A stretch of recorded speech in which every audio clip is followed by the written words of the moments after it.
Assalamualaikum warahmatullahi wabarakatuh teman-teman. Alhamdulillah Surah Liza masih bisa kembali bercerita nih buat kalian. Dan kali ini Surah Liza akan menceritakan kisah dari salah satu sahabat Nabi yang memang ini ada berbeda ya. Agak berbeda karena memang dikatakan beliau ini memiliki apa ya, usia yang memang cukup tua teman-teman. Usianya dikatakan sekitar 60 tahun lebih gitu ya. Bahkan beliau ini juga memiliki kaki yang pincang teman-teman. Jadi kalau sebelum-sebelumnya gitu kan, aku menceritakan kisah-kisah sahabat Nabi yang memang katakanlah muda-muda gitu ya, gagah-gagah. Nah kali ini kita menceritakan tentang beliau yang memang usianya udah cukup rentan dan bahkan beliau juga memiliki kekurangan dalam fisiknya gitu teman-teman. Siapa dia? Dia Amr bin Jamuh teman-teman. Nah meskipun seperti itu ya, dikatakan beliau memiliki kekurangan fisik dan udah tua juga. Ini nggak kalah, beliau nggak kalah luar biasa teman-teman dari sahabat-sahabat Nabi yang lain. Nah, gimana ceritanya? Oke, singkat aja ya teman-teman. Jadi pada saat itu ceritanya Islam masuk ke kota Madinah ya. Kalau dulu tuh dikenalnya kota Yasrib gitu ya.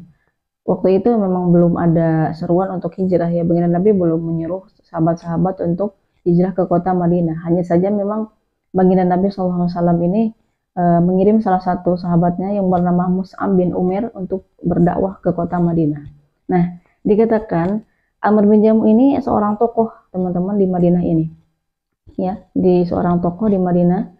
Beliau juga apa namanya memiliki seorang istri yang bernama Hindun dan 3 orang anak laki-laki yang bernama Muawad, Muad dan Khalad teman-teman. Nah, pada saat Mus'ab bin Umair ini dakwah di kota Madinah, teman-teman, luar biasa sekali. Banyak orang-orang dari kaum Ansor kala itu masuk Islam di tangan Mus'ab bin Umair dan termasuk juga adalah keluarganya Amr bin Jamuh ini, teman-teman, istri dan juga anak-anaknya. Istri dan juga anak-anaknya masuk Islam di tangan Mus'ab bin Umair. Hanya saja memang mereka menyembunyikan hal itu dari sang ayah, ya, dari Amr bin Jamuh ini gitu loh. Nah, pada saat yang bersamaan teman-teman, Amr bin Jamuh ini berpesan sama istrinya gitu ya. Berpesan, jaga betul-betul anak kita, jangan sampai mendengarkan dakwah Mus'ab bin Umair, kata Amr bin Jamuh kepada istrinya. Padahal teman-teman, saat dia mengatakan hal itu istrinya udah masuk Islam, anak-anaknya juga gitu kan. Hanya saja memang ya mereka menyembunyikannya gitu kan. Dan mereka anak-anak dan juga istrinya ini betul-betul ya menghargai sang ayah, betul-betul menghargai Amr bin Jamuh ini. Dan tentu saja mereka karena berbakti gitu kan.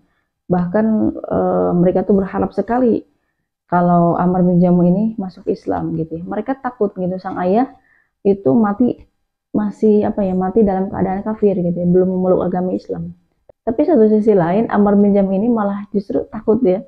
Anak-anaknya ini mendengar dakwahnya Musa bin Umar. Anak-anaknya takut, si Ammar bin Jam ini takut anak-anaknya masuk Islam teman-teman. Jadi kayak satu hal yang apa namanya berbeda gitu, bertolak belakang. Jika cerita teman-teman, istrinya ini ingin menyampaikan sesuatu hal yang indah yang pernah didengar oleh anaknya. Gitu. Sama suaminya dia bilang, "Gue suamiku, apakah kau tertarik untuk mendengarkan suatu kalimat yang didengar oleh anak-anak kita dari Mus'ab bin Umair? Apakah kau tertarik untuk mendengarkannya walau hanya sekali saja gitu kan?" Istrinya itu apa ya namanya membujuk gitu. Apa dia bilang? Dia malah marah dan berani-beraninya anak kita mendengarkan Mus'ab bin Umair tanpa seizin saya gitu. Dia marah. Tapi walau seperti itu teman-teman, istrinya ini tetap membujuk, tetap terus gitu ya, membujuk, merayu suami untuk mau sekali saja mendengarkan kalimat-kalimat tersebut. Nah, singkat cerita teman-teman, akhirnya suaminya atau Amr bin Jamuh ini mau nih ya, bersedia untuk mendengarkannya. Nah, lalu kemudian dipanggil lah ya yang namanya Muad, ya salah satu dari anak mereka, dipanggil untuk membacakan kalimat tersebut. Apa yang disampaikan? Kalimat itu dibacakan dan ternyata itu adalah Quran surat Al-Fatihah teman-teman. Diperdengarkanlah Quran surat Al-Fatihah kepada Amr bin Jamuh ini, dan luar biasa teman-teman. Amr bin Jamuh yang mendengarkan kalimat-kalimat itu, dia langsung kayak melongo gitu, kayak takjub dan kagum. Benarkah apa seperti ini kalimat-kalimat orang itu? Kalau seperti ini kalimat-kalimatnya, sungguh ini luar biasa sekali, sungguh indah gitu ya. Dia memuji gitu kan, beliau memuji kalimat itu. Dan ketika seperti itu istri dan juga anak-anaknya Amr bin Jamuh ini kayak melihat kesempatan gitu ya. Jadi mereka mengajaklah sang ayah untuk masuk Islam. Ayah, udahlah, ayah punya kaum gitu ya. Ayah punya kaum, semuanya tuh udah masuk Islam. Tinggal ayah aja. Udahlah, ayah tinggalkan semuanya. Ayo kita masuk Islam. Gitu. Jadi anaknya mengajaknya sang ayah untuk masuk Islam. Apa kata dia? Dia tentu saja dong marah dan dia bilang nggak bisa. Kalaupun saya harus gitu ya masuk Islam, saya harus bermusyawarah dulu kepada Tuhan saya. Nah teman-teman, Tuhan yang dia maksud itu adalah sebuah patung yang memang terbuat dari kayu, dan bahkan itu tuh sebenarnya patung yang dia bikin sendiri gitu. Yang bahkan selain itu juga si patung itu, si berhala tadi itu dikasih nama, yaitu Manat, teman-teman ya. Dia dikasih nama Manat. Jadi nggak bisa nih, saya harus bermusyawarah dulu dengan Tuhan saya gitu kan. Nah akhirnya teman-teman, Amr bin Jamuh ini musyawarah nih, dikatakan musyawarah dengan siapa, Tuhannya tadi, si Manat ini ya. Karena memang teman-teman nggak mungkin ya si patung ini bisa bicara gitu kan. Jadi ketika dia ngajak ngobrol itu kan diem, nggak apa namanya, nggak bales jawaban si Amr bin Jamuh ini. Tapi meskipun seperti itu dia nggak sadar, dia malah berpikir apa namanya, Tuhannya ini sedang marah kepada Amr bin Jamuh. Apa dia bilang, wahai Tuhanku, kenapa engkau diam saja? Apa engkau sedang marah kepadaku? Aku telah berbuat apa sampai kau begini terhadapku? Ya udah deh kalau gitu, kalau kamu masih marah kepadaku, aku akan apa namanya, beberapa hari tidak akan menjumpai engkau sampai benar-benar engkau ini nggak marah lagi kepadaku. Teman-teman, dia malah berpikir Tuhannya ini marah kepada Amr bin Jamuh. Coba gimana mikirnya? Tapi subhanallah teman-teman, anak-anaknya dan juga istrinya ini tidak apa ya, tidak memberani membantah, karena memang mereka ini sungguh sangat memuliakan Amr bin Jamuh. Mereka ini tetap berharap sekali kalau ayahnya ini bisa masuk Islam. Nah, lalu gimana caranya teman-teman? Singkat cerita teman-teman, setelah seperti itu, anaknya itu merencanakan sesuatu ya. Mereka sambil meminta bantuan kepada salah satu teman mereka yang bernama Mu'adh bin Jabal ya. Mereka merencanakan sesuatu. Apa? Mereka malam-malam itu ngambil patung si Manat ini, ngambil si Manat untuk mereka buang gitu ke tempat sampah. Dan bahkan bukan hanya tempat sampah gitu teman-teman, itu adalah tempat di mana orang-orang itu buang kotoran di sana. Nah paginya teman-teman, pada saat Amr bin Jamuh ini bangun, dia cari-cari dong Tuhannya. Ini di mana? Sambil marah-marah, ngancam sana, ngancam sini. Dia cari-cari Tuhannya sambil ngancam. Siapa nih kalau ketahuan siapa yang ngambil, siapa yang berbuat ini, akan saya bunuh dia. Dia marah-marah pokoknya. Dicari terus Tuhannya itu ya, patung tadi. Dan ketemunya malah di tempat kotor gitu, di tempat sampah gitu kan. Dia kemudian ambil si patungnya, si Tuhannya itu ya, si Manat. Dia ambil, terus dia cuci, dibersihin gitu ya, dikasih wewangian, terus ditaruh lagi ke tempatnya gitu loh teman-teman. Sambil dia tuh terus marah-marah teman-teman, ngancem-ngancem gitu sama orang. Nah keesokannya teman-teman, anaknya berbuat hal yang sama. Jadi pada malam hari ketika Amr bin Jamuh udah tidur, mereka ambil lagi Tuhannya dan dibuang lagi gitu teman-teman. Mereka buang lagi ke tempat yang sama. Terus paginya ya sama, Amr bin Jamuh marah-marah.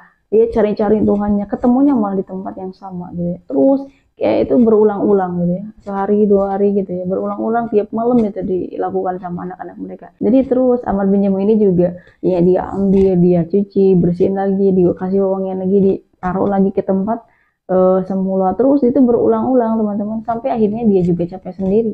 Akhirnya apa dia bilang, ya Manat, kalau udahlah, aku udah bener-bener capek gitu ya, aku nggak bener-bener nggak tahu siapa yang udah berbuat seperti ini sama engkau gitu. Udah, kalau engkau benar-benar Tuhan yang memberikan manfaat, udah engkau bela diri sendiri aja deh. Nih, sambil dia kasih nih, dia ambil pedang ya, dia sambil ambil pedang, dia kasih pedangnya itu ke Manat. Terus dia gantungan ya, digantungan di leher patung itu. Udah, nih kamu bela diri sendiri aja.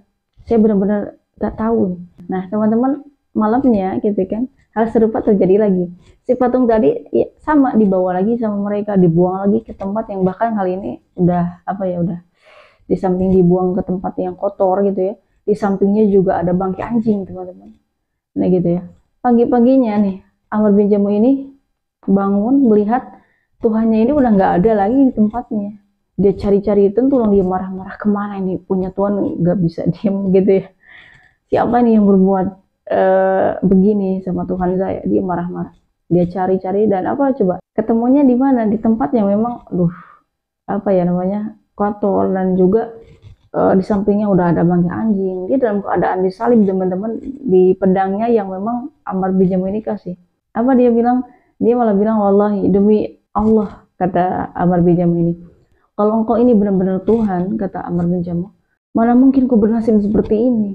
Engkau tersalib dalam pedang yang aku kasih, engkau nggak mampu melawan, engkau nggak mampu bela diri. Udah gitu kau mati, di sampingnya ada bangkai anjing lagi, gitu kan. Nah dari situ teman-teman, dia udah nggak percaya nih sama Tuhan yang dia sama si Manat ini. Dia nggak percaya lagi sama si Manat. Dan subhanallah teman-teman, singkat cerita, beliau pun masuk Islam gitu ya. Anak-anaknya mengajak ayahnya untuk berjumpa dengan Nabi SAW untuk apa bersyahadat. Dia pun masuk Islam, alhamdulillah. Nah singkat cerita teman-teman, setelah dia masuk Islam gitu ya, pada saat itu ada panggilan jihad nih teman-teman, ada panggilan jihad untuk, pada saat itu ada seruan untuk berperang apa namanya, Uhud ya, ada seruan untuk perang Uhud. Nah beliau melihat anak-anaknya itu sedang bersiap-siap gitu ya, sedang mempersiapkan. Tentu dong Ammar bin Jamuh ini nanya sama anak-anaknya, kalian sedang apa? Kami sedang bersiap-siap ayah. Bersiap-siap untuk apa? Ada panggilan jihad, kami ingin ikut bersama Nabi SAW, ikut berjihad bersama Nabi SAW. Oh kalau gitu ayah ikut dong gitu. Dia ingin ikut teman-teman, padahal kakinya tuh udah pincang, mana usianya juga udah rentan.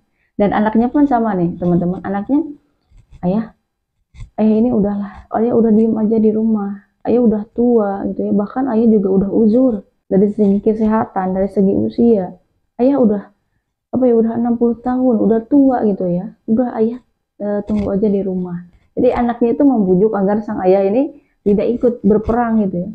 Kemudian teman-teman, apa coba yang dilakukan Ammar bin Jamuh? Dia pergi menemui baginda Nabi SAW. Dia bilang, wahai Rasul, wahai Nabi Allah, anak-anakku telah melarangku dari kebaikan, dari panggilan jihad ini. Anak-anakku berpikir karena mungkin aku sudah tua, aku sudah apa namanya, udah sakit-sakitan. Maksudnya karena mungkin aku ini seorang yang kakinya pincang gitu kan.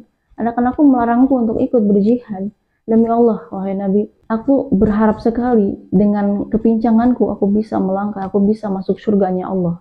Gitu ya. Nah, teman-teman, ketika Nabi SAW mendengarkan keseriusan Ammar bin Jamuh ini untuk ikut berjihad gitu ya, apa Nabi katakan? Udah jangan dilarang ya, ayah kamu jangan dilarang. Mudah-mudahan Allah memberikan apa yang dia inginkan, yaitu mati syahid di jalan Allah Subhanahu Wa Taala. Nah, teman-teman, singkat cerita, dia tuh ikut berperang di peperangan Uhud gitu ya, sampai subhanallah akhirnya dia juga mati syahid di peperangan itu bersama salah satu anaknya yang bernama Khalad teman-teman. Beliau mati syahid di peperangan itu, dan subhanallah teman-teman, Nabi SAW mengatakan di hadapan para sahabat gitu ya, sungguh Ammar bin Jamuh ini masuk surga dengan pincangnya teman-teman ya. Jadi Ammar bin Jamuh memang salah satu sahabat Nabi yang menggapai surga dengan kaki yang pincang. Subhanallah. Jadi teman-teman, bukan hanya sahabat yang usianya muda-muda aja teman-teman yang memiliki semangat juang, memiliki luar biasa lah belanya terhadap agama Islam dan juga baginda Nabi SAW. Tapi juga lihat Ammar bin Jamuh teman-teman, usianya udah rentan, usianya udah apa namanya, udah tua, udah 60 lebih teman-teman. Dan beliau juga memiliki kekurangan ya dalam fisiknya, tapi tetap gitu ya, semangatnya luar biasa sekali gitu. Nah, alhamdulillah teman-teman, mungkin hari ini ceritanya singkat aja, meskipun singkat ya, meskipun sedikit cerita hari ini. Mudah-mudahan dengan kita tahu bagaimana kehidupan para sahabat gitu ya, itu bisa menumbuhkan rasa di hati kita untuk gitu ya, lebih bisa mencintai para sahabat Nabi SAW, terutama sahabat besar Nabi ya, Sayyidina Abu Bakar As-Siddiq, Sayyidina Umar, Sayyidina Utsman bin Affan, Sayyidina Ali bin Abi Thalib radhiyallahu anhum wa an jami'as sahabah. Terus kemudian yang kedua teman-teman, dengan kita tahu ya bagaimana kisah atau cuplikan sejarah dari sahabat-sahabat Nabi itu, kita bisa ya berbuat hal yang sama seperti mereka. Bagaimana mereka itu benar-benar belanya terhadap Islam, bagaimana gitu ya. Kita juga mampu, mudah-mudahan kita mampu melakukan hal yang sama gitu ya terhadap Islam, terhadap agama kita ini teman-teman. Mungkin gitu aja teman-teman dari aku, mudah-mudahan bermanfaat. Wallahu a'lam bishawab. Assalamualaikum warahmatullahi wabarakatuh.